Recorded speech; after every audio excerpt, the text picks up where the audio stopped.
So I'm in Imagine, which is just a logo program, and we're just going to very quickly write the coding to create a square. So it's FD, instead of writing the whole word forward space 100, press enter, and then it's right 90, forward 100, right 90, and we keep going until we have created a square.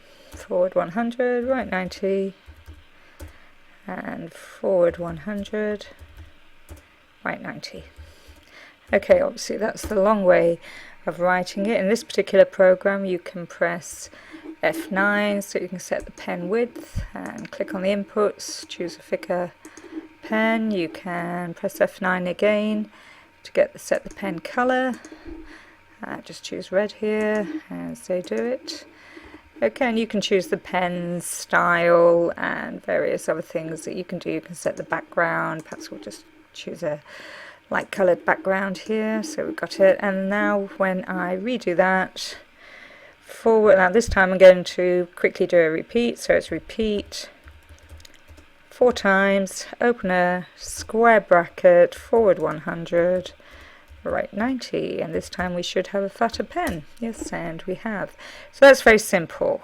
What of course you then do is rotate it, right 45, and if you're very clever you can just copy that, Control C on your keyboard, press it down, and that, and then right 45 again, and then paste it in again, and keep going all the way around. This is the way I would show the children so they understand before we do the long double repeat. Just going all the way around, so we'll just cancel that, and so on until they've got a repeated shape. Now what I want to do is, once they fully understand that, I want to then go into Scratch and do the same script but in Scratch. So the first thing we need to do is go to Looks, and we'll go to Control. When the green flag is clicked, we're going to go to the Looks. When the green flag is clicked, we want the cat to hide. That's the first thing. We then want the pen to go down. We can set the pen color just by choosing a color. So I've set it to red.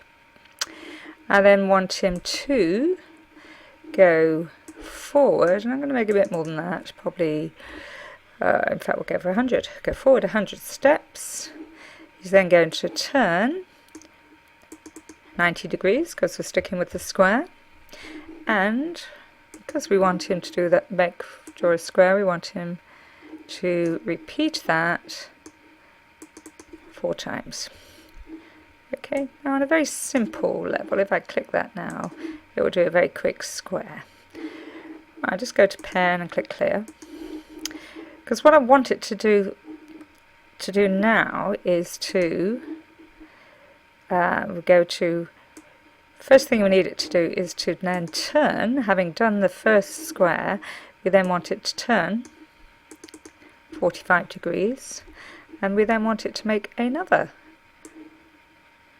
square. So I want it to repeat drawing the squares. So it's going to do 1 square, it's going to turn 45 degrees, and it's then going to do another square. And I want it to do that because we've chosen 45 degrees. I'll choose 8. Okay, right, let's see what happens. And there it is, it's done the 8 squares. Okay, I could double that up. I just click clear. I can of course change that, so instead of repeat 4, let's make it repeat 6, and instead of turning 90, let's make it turn 60 degrees, and we'll keep it at 45 and 8. Let's see what happens now. So it's quite easy. So I think it's quite useful when the children have done it in Logo, but then come and have a go at doing it in Scratch as well. You can also change the pen size. Maybe we'll do that as well. So let's change the pen size. See the difference it makes. Let's try 3. So I'll click clear. Just have a quick look what difference that makes. So clear first of all. Let's try it now, and hopefully that'll be a fatter pen. Yep, much thicker pen. It's actually going off the stage, so maybe instead of 100, let's make it 80, so it's slightly smaller. Again, click clear, try it with 80. Okay, right, and that works quite well.